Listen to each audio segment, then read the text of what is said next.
West Africa Democracy Radio.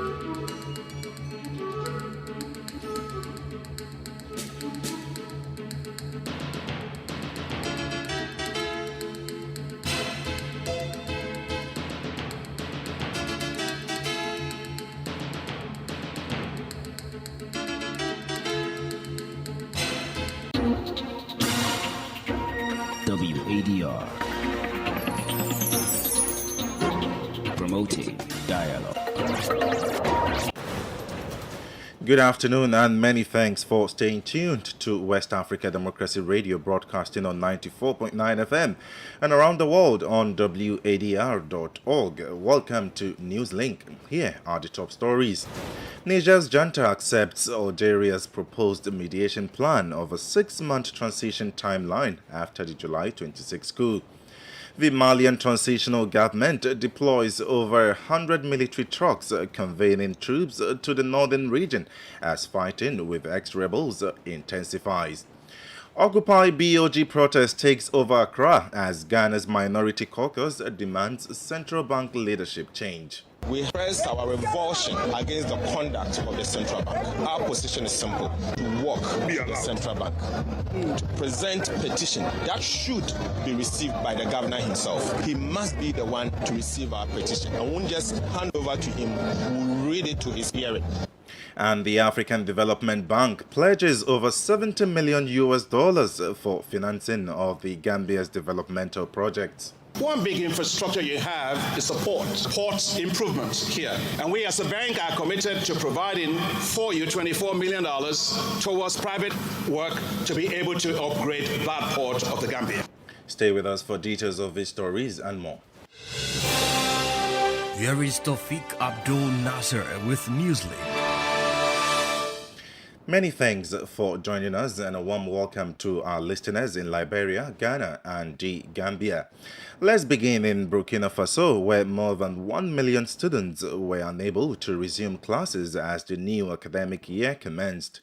The United Nations Children's Fund, UNICEF, Monday revealed that, in addition to the number of out-of-school children, 31,000 teachers remain out of the classroom due to prevailing violence and insecurity in the country. 1 in 4 schools, or 6,100 schools, were approximately closed on day 1 of another school year in the jihadist-plagued nation. Marty C. tells us more in this report. Data from the Armed Conflict Location and Event Data Project ACLED, a crisis monitoring group based in the United States, underscores a troubling trend of escalating violence in Burkina Faso since the coup took place. John Agbor, UNICEF representative in Burkina Faso, expressed deep concern in a statement about the large number of children who are still unable to return to school due to ongoing violence and insecurity. He also highlighted the distressing fact that many schools remain closed in the country. Burkina Faso has been grappling with a formidable challenge in efforts to combat Islamist insurgents with ties to groups like Al-Qaeda and Islamic State. These insurgents have inflicted thousands of casualties and forced the displacement of over 2 million people within the nation, with more than half of these being children. UNICEF reported that over 3.8 million children are yet to resume their education in Burkina Faso, including those in conflict-affected areas. To address this critical issue, UNICEF is collaborating with authorities and other partners to facilitate access to education. This includes initiatives such as radio-based lessons to ensure that children can continue their learning despite the ongoing violence. It's worth noting that this violence is part of a larger regional insurgency that has also impacted neighboring Mali and Niger, where conflict has disrupted children's education for an extended period now. Marty C. reporting there. Now, emerging reports from Mali confirm the deployment of over 100 military trucks conveying troops to the northern region to prevent a deterioration of the security situation there. The deployment by the transitional government was compelled by the renewed fighting by the former rebel groups, the Coordination of Azawad Movements, CMA. For over a month, the ex-Tuareg rebels has engaged engaged the Malian army in heavy fighting for control of UN bases and territories as MINUSMA withdraws. Another standing point is the fallout between the two parties over the full implementation of the 2015 Algiers Peace Agreement.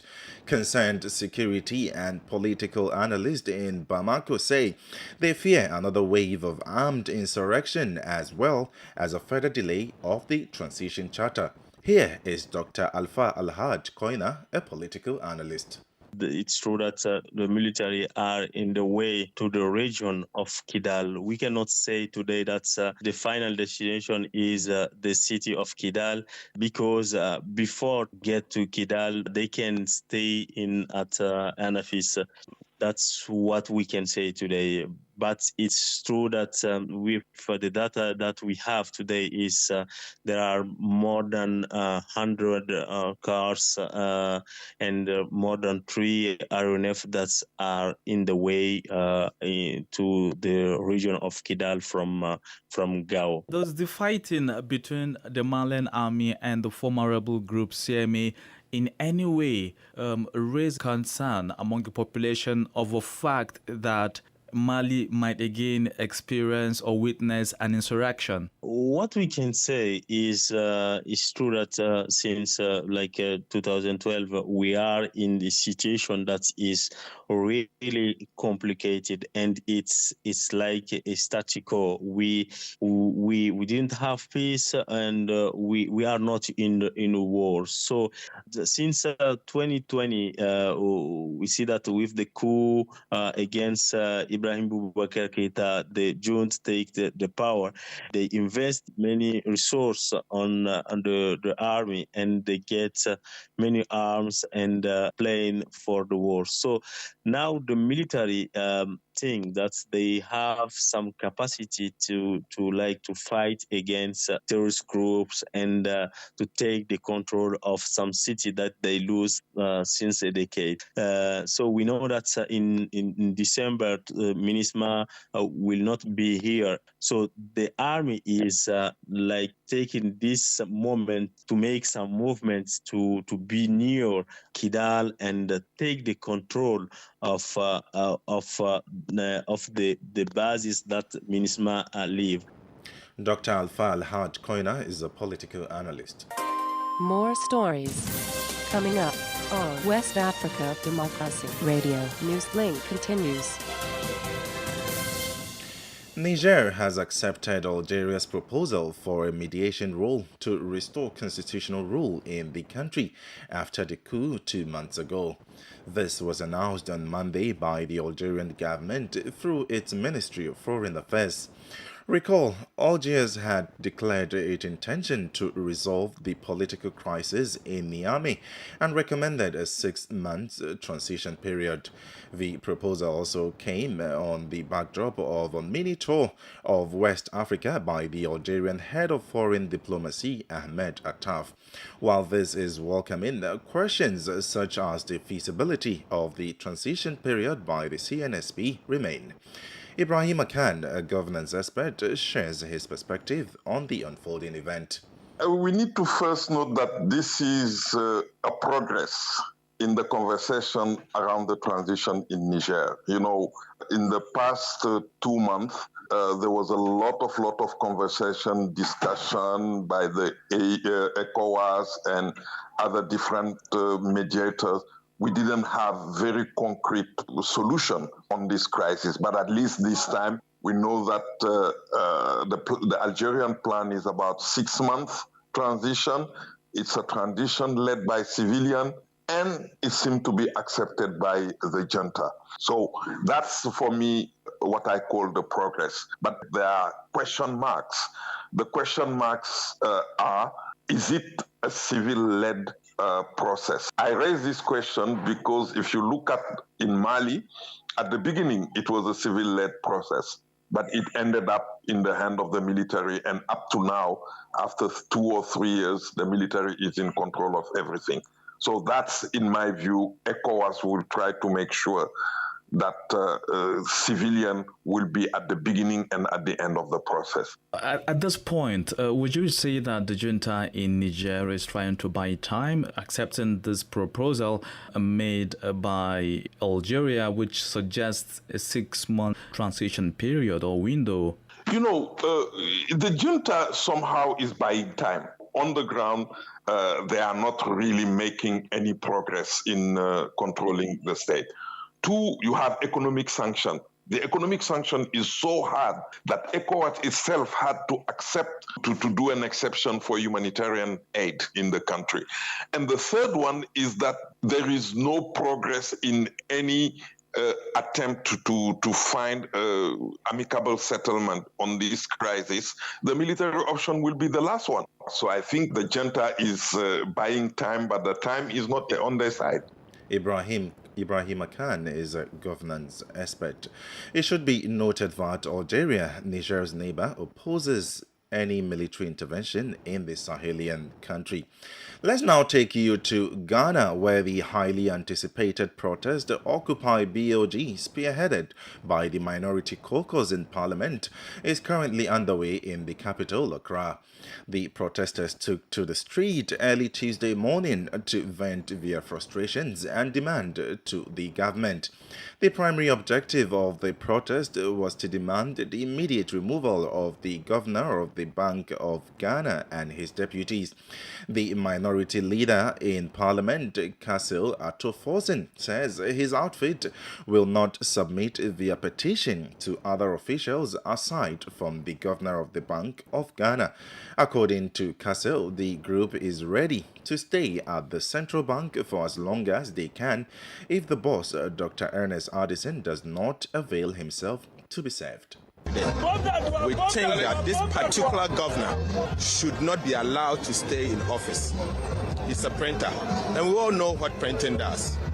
Printing of money is like an alcoholism.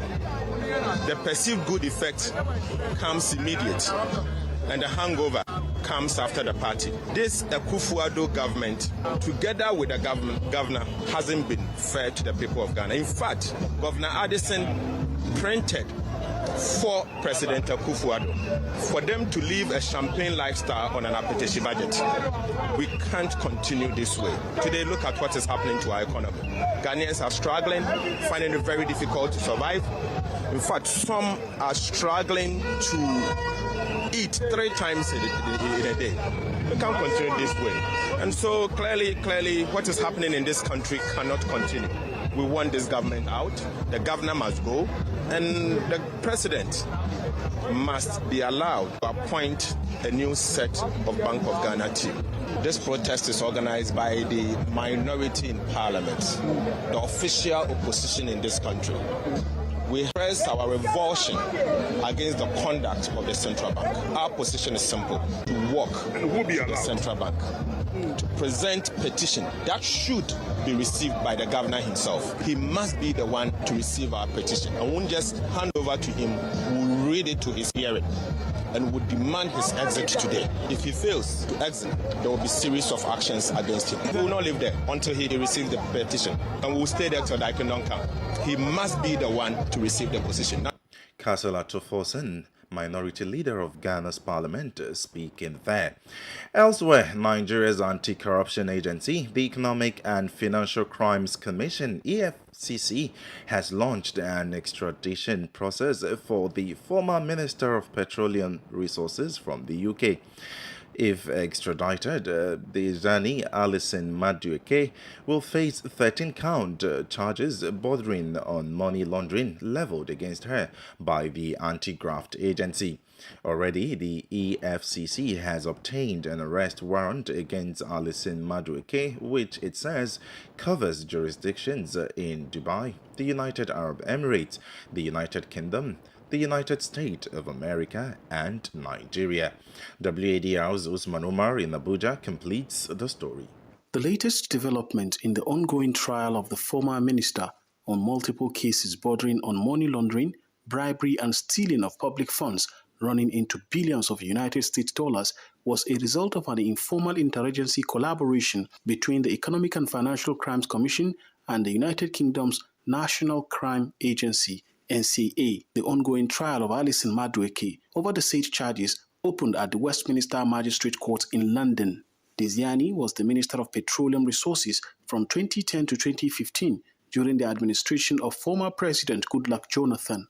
Shortly before Jonathan handed over to President Muhammadu Buhari in 2015, she left the country. The anti-graft agency alleged that the former minister stole $2.5 billion United States dollars from the Nigerian government while she was a minister. A spokesperson for the Economic and Financial Crimes Commission, Dele Oyewole, while welcoming Alison Madueke's arraignment in UK, said the EFCC has obtained an arrest warrant and initiated extradition proceedings of the former minister. In March 2023, the U.S. Department of Justice, through intelligence shared by the NCA, recovered assets totaling $53.1 million linked to Desiani's alleged corruption. Head of the NCA's International Corruption Unit, Andy Kelly, said the charges are a milestone in what has been a thorough and complex international investigation. For NewsLink on West Africa Democracy Radio, Usman Umar reporting from Abuja. You're listening to NewsLink on West Africa Democracy Radio 94.9 FM, Dakar. Here is a reminder of our top stories. Niger's junta accepts Algeria's proposed mediation plan of a 6-month transition timeline after the July 26 coup. The Malian transitional government deploys over 100 military trucks conveying troops to the northern region as fighting with ex-rebels intensifies. Occupy BOG protest takes over Accra as Ghana's minority caucus demands a central bank leadership change, and the African Development Bank pledges over $70 million for financing of the Gambia's developmental project. Still ahead is the press review and Liberia's election countdown with sports update. Stay with us. You are listening to West Africa Democracy Radio, broadcasting from Dakar, Senegal. The Gambia is set to receive over $70 million in funding for various developmental projects across the country. The pledge by the African Development Bank includes financing of the Banjul seaport expansion work and support for the agriculture and energy sectors.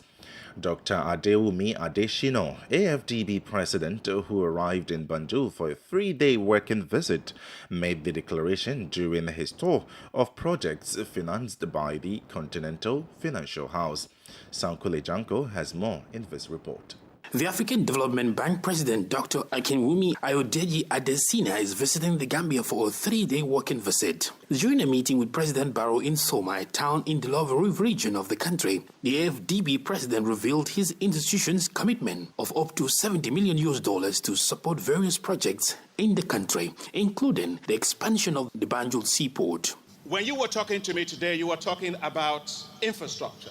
One big infrastructure you have is the port improvement here. And we as a bank are committed to providing for you $24 million towards private work to be able to upgrade that port of the Gambia. Adesina further informed President Barrow of the bank's additional $32 million financing to support the agriculture sector. Mr. President, one of the 5 strategies of the bank is Feed Africa. And we as a bank have put in $32 million into the Gambia to support your work on poultry and rice value chains. The Gambia's rural electrification project will also receive a significant amount of support. We are committed, Mr. President, to you in helping you here. In fact, in July, we approved another $21 million for a rural electrification expansion project for the Gambia. The head of the Continental Financial Institution visited important projects supported by the bank, including Senegambia Bridge, which is used by hundreds of West Africans daily.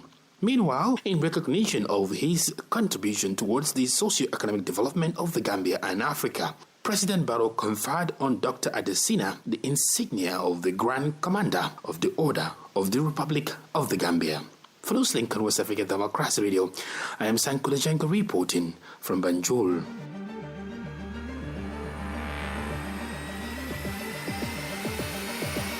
This is the newspaper review.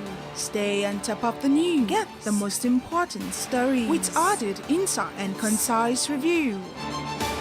This is the newspaper review.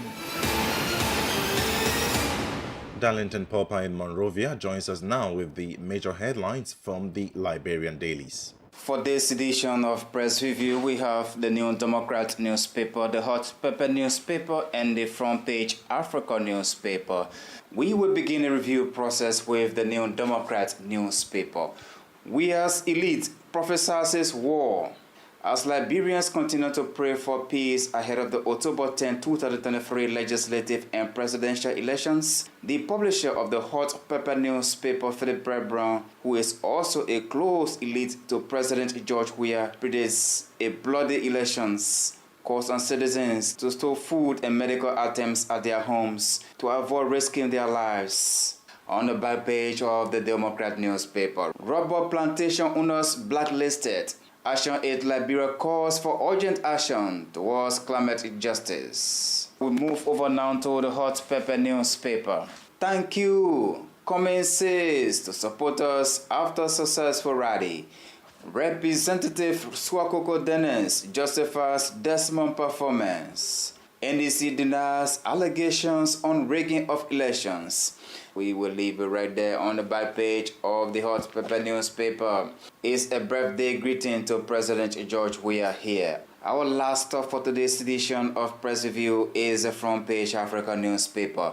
Don't test our resolve. We will try to get a gist of this story. The Minister of the Ministry of Justice, Councillor Frank Musadin, has warned individuals, he says, are looking to disrupt the over 20 years of peace to desist, adding that any violent actions will be met with a full weight of the law. We will leave it right there. We see the photograph of Councillor Frank Musadin and scores of police officers on the front page of the Front Page Africa newspapers. On the back page of the Front Page Africa newspaper, Archbishop Isaac Winger's re-elections message. That is how I would love to conclude today's edition of Press Review. On that note, thank you so much for following Press Review, and bye-bye. Darlington Popper there with the newspaper review.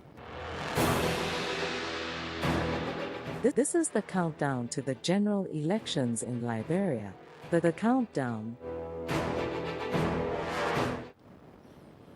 As Liberia counts down to the October 10 general elections, former Lofa County Superintendent and independent senatorial candidate Galakbai Kotamai has emphasized the importance of decentralizing senatorial power in the county as Liberians head to the poll. The goal, according to him, is to guarantee every region within the county receives equitable representation in the Liberian Senate. Galakbai Kotomai, in an interview with Peter Coley, indicated that the seat is currently held by incumbent Senator Steve Zago, representing the Voyama Administrative District, and that electing another candidate from the same region would result in the district holding power for a total of 18 years. This, Kotomai argued, would be unfair to other administrative districts. When they say Lofa County, we got two big districts in this county, the Loma tribes. We got Vonjema and we got Zozo. Meaning even 2014, while I was running as senator, my campaign was, if you cannot vote me, vote Zago. Because it will be unfair for the position to go this way. One district. Vonjema alone cannot carry the position for 18 years. The Zozo people should understand that. But then if you are elected too, that means Zozo will carry for 18 years. No. Kupi was there for 9 years. Yeah, but that's why we changed Kupi and brought Zago in. When we had the first election in 2005, we had two senators, one junior and one senior. We had Senator Kupi as the senior senator, and then we had one Kane as the junior. 2011, we replaced Kane with Senator Tengbe. When we came to 2014, went for re-election, it went to Vonjema. Then, when we had a by-election, it gone back to Kolahon. Now, it is from Vonjema now, it should come back to either Saleh or Zozo. So what we are appealing is that Zozo and Saleh should make sure that their senatorial position remain here now. Okay. Because if we don't, whatever happens here, we got to be running in Vonjema. Okay. Let's be fair. Okay. That's what people don't normally count. And I will tell people that this is what is supposed to happen. Even though I'm fighting to be. But if it is not you, it should be... It should be Saleh. Yes, but we got to look at it critically. Okay. We cannot have a district carry 18 years. Then why are we sending our children to school? You go 9 years, you should be able to open a farm that you should be an employer. what I went through at the level of Unity Party, if I go to any other party, I would not be there to run campaign for Unity Party. And so I had to go independent. But I will tell you, my independence is a very short time. Right after the election, I'm going back to Unity Party, so to give way for the decision that we all agree upon, and that's why I'm going independent. So, meaning that because of Yombly now going as vice president, and she opted that wherever she got candidate, we should allow the ticket go to her candidate. And so we accepted through our National Executive Committee members of Unity Party, and I'm a bona fide member of Unity Party, a due payer for 2023 all along, and then pay all of my requirements. But again, I could not be the one holding Unity Party hostage, and I accepted to go. And the only question I asked the old man was, can I go independent? And right after the election, I come back to Unity Party, and they gave me the opportunity to so. And even my independence is like independence through Unity Party, because all of my followers are Unity Party people. And so we gave the ticket to the stranger, and he has. And who's that stranger? No, I think you know him, and he has. You mean Zago, Steven Zago? Exactly. But he's not a member of Unity Party. Right after the election, he gone. That's a borrowed jersey. Once you get it, right after the game, you give the jersey and you are gone. Right after the election, he gone. Because they don't have party. That's why Unity Party accepted to give him the party to run. So Yombly and Zago, they don't get party? No, they don't have party. They have. So they just hanging you? They have expelled them from Liberty Party. They helping your party now? Our party helping them, they're helping us. The young people are very aggressive. The young people are aggressive to learn. They are aggressive to work. They are aggressive to do a lot of things positive. But because the chance is not given, most of these young boys that graduated from high school, today you find them riding motorbikes. That's not a career. That's not a discipline. When it comes to youth empowerment, is that we should have an investment priority. If we can do plywood in the country, we got a large forest. You got in some of the forest from the town of Lofa closer to Vonjama and other places, you walk almost 8-9 hours before you reach the border of Bapolu County. You cannot see the sky. This is the forest we have. If you go and put a plywood factory in there, all these laws are going without any much value to the county, to the country, you will have addition of value into the process. And then more youth will be employed into those places. Galapai Kotamai is an independent senatorial candidate in Liberia. Up next is Sports Update with Sankule Janko.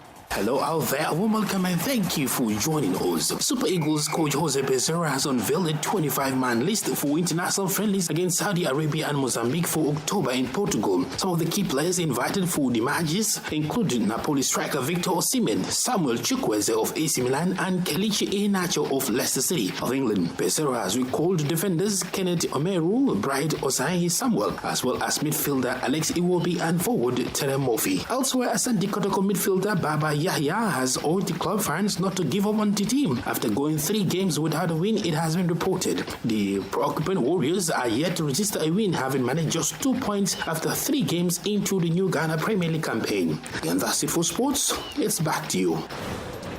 And we have come to the end of this edition of NewsLink from West Africa Democracy Radio, broadcasting from Dakar, Senegal. Thank you for listening, and many thanks to Christian Mukidi and Mustafa Sek for the technical assistance. Do interact with us via social media platforms X, formerly Twitter, and Instagram at WADR News, on Facebook, West Africa Democracy Radio English Service. I am Tawfiq Abdul Nasir. Good afternoon. And many thanks to you for listening to NewsLink via Hot 104.3 FM, Newmi FM 94.0, and Veritas Radio 102.9 in Banjul, the Gambia. We also appreciate our listeners in Liberia via Alternative Youth Radio 98.9 FM, Lofa County. For you listening via Radio Pad 95.1 Damango, Savannah region, and on Royals FM 104.7 Wenchi, Ghana, we say a big thank you. Remember, West Africa Democracy Radio is all about you, your views, and your opinions.